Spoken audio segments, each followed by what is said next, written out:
সকালে উঠিয়া আমি মনে মনে বলি, আমি যেন সারাদিন ভালো হয়ে চলি। আদেশ করেন যাহা মোর গুরুজনে, সেই কাজ আমি যেন করি ভালো মনে।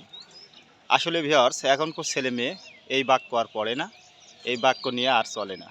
এখনকার ছেলেপিলে মনে মনে ভাবে, সকালে উঠিয়া আমি মনে মনে ভাবি, সারাদিন আমি যেন মোবাইল ফোন নিয়ে চলি। আদেশ করেন যাহা মোর গুরুজনে, আমি যেন ওই কাজ না করি ভালো মনে।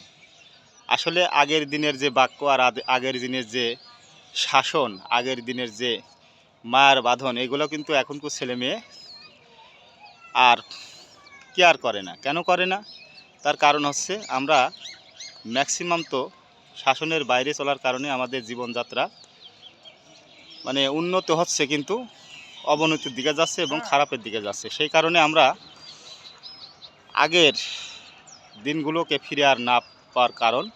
আর বিশেষ হচ্ছে আমরা ভালো মন্দর বিচার না করে একটা কথা বলি, একটা কাজে লিপ্ত হয়ে যায়, পরক্ষণ দেখা যাচ্ছে সেই কাজ নিয়ে আমরা বিভিন্ন রকম বিপদে সম্মুখীন হই। তো যাই হোক, গুরুজনের কথা অবশ্যই মেনে চলবেন এবং গুরুজনের কথা অবশ্যই আপনারা ফলো করবেন। Thank you.